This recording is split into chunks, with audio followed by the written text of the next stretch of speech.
for many of us, our gold standard for being financially ready to retire is to have $1 million saved. So in today's video, I'm going to share with you 5 ways to retire comfortably with $1 million. And be sure to stay to the end because the last one I find is what trips up most people.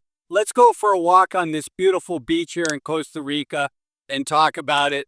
And the first one is to actually live, to test drive your budget in retirement. If you think, you're going to take $40,000 a year out of the $1 million and you're going to have access to, let's say, another $40,000 in Social Security between you and your spouse as you're married. Okay, that's $80,000 a year. And I suggest that you try to test drive living off of that. Maybe you're living off of $100,000 a year now, or maybe you're living off of $120,000. Whatever it is, I think it's super important to do what you can to get a feel for what does it feel like to live off of that amount of money. So that's number one, because you definitely want to have a sense of this before you tell your boss you're going to retire and you're going to give up that salary that we've all been comfortable of getting every month for the last 20, 30, 40 years of our life. Okay, so that's number one. Number two is kind of related. You can't test drive what it's going to feel like to live on that retirement budget unless you have a budget. So number two is coming up with a budget. How much do you plan on spending in retirement? What does that look like for you? And I think it's important that we look not just, our money's going to be spent evenly every year in retirement, because that's not what it looks like. I retired 6 months ago. Things like this, being here in Costa Rica, I'd never been to Costa Rica. I do like to surf, and so it's been on my short list. But at some point, my short list, hopefully I'll be checking off these items. And at some point, I will have done those things. And that's why, as a retirement advisor for over 20 years, what I found when people enter retirement is they kind of have a smile when it comes to their budget amount. In the early years, it's more. When you're doing the things that you've always hoped to be able to do, then we've done those things, so things kind of level up. And then at the end, it can get expensive because of healthcare costs. So retirement advisors call that a retirement smile budget. So don't just budget the same amount for every year, but keep that in mind. Okay, so that's number two. Number three, if you want to live comfortably in retirement, is paying close attention to your asset allocation. Now, what do I mean by this? What percent of your portfolio is in stocks? What percent of your portfolio is in bonds?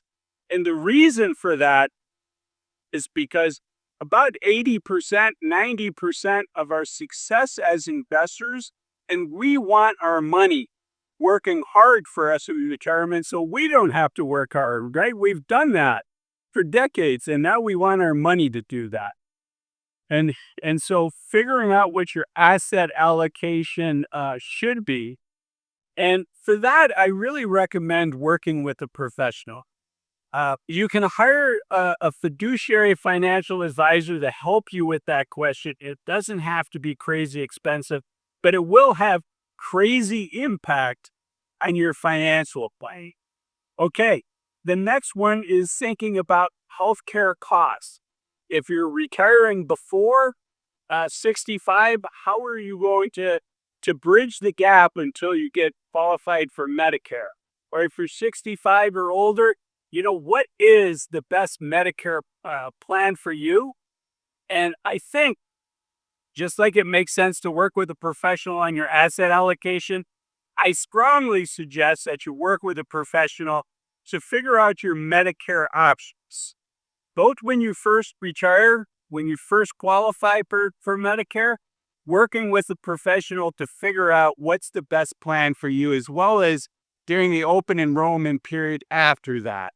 And the organization that I'm proud to be affiliated with, to be sponsored by, and the sponsor of today's video is an organization called Chapter.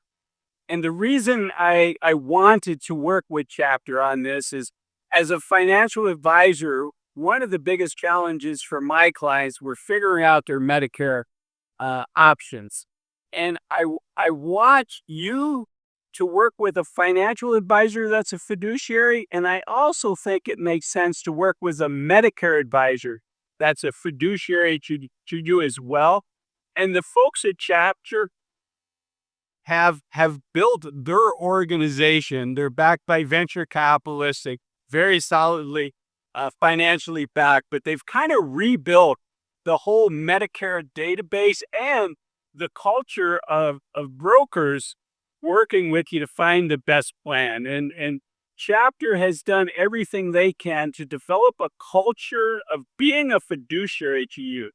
The advisors that you talk with on the phone, they are employees of Chapter, and they are indifferent between the various plans that are offered by Medicare. Their goal is to help you find the right plan. So I'm happy to be sponsored by this video, be sponsored by Chapter. You can find out more about Chapter at this QR code or that phone number up at the top there. So, okay. So that's number 4, is figuring out your healthcare costs. And number 5, I told you to stay to the end. Number 5, to retiring comfortably on $1 million. This is one that surprises people, but it's super important. And that is, your health is much more important than your wealth. And focusing on your health and staying as healthy as you can, because none of us know how long we have. As I walk on this beach behind me, you can see these footprints here, and the tide's coming in. And those footprints are going to be erased by the tide during a few minutes. And unfortunately, the same is going to happen to us. We are not here forever, and our health is not guaranteed to us forever. So enjoying things like what I'm doing today is important for your mental health and for your physical health. Do everything that you can. It's worth the investment in time. It's worth the investment in effort. It's worth the investment in dollars to stay healthy, because once you lose your health in retirement, it's hard to enjoy many of the things that we've dreamed about doing for our lives. So really think about, what can you be doing? There's only so much that we can do, but when my time comes that I lose my health, I want you to know, what? I did everything I could. I wasn't perfect.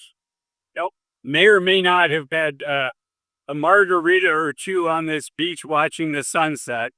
But I did what I could within the constraints of being able to live a fun life, an enjoyable life. And our health is much more important than our wealth. And it's also important, until you get to the day where you do retire, that you enjoy the journey as much as you can. And that's why I made this video up here, 8 things to stop doing in order to enjoy your journey until you get to retire. And again, thank you to Chapter for sponsoring this week's video. Bye-bye.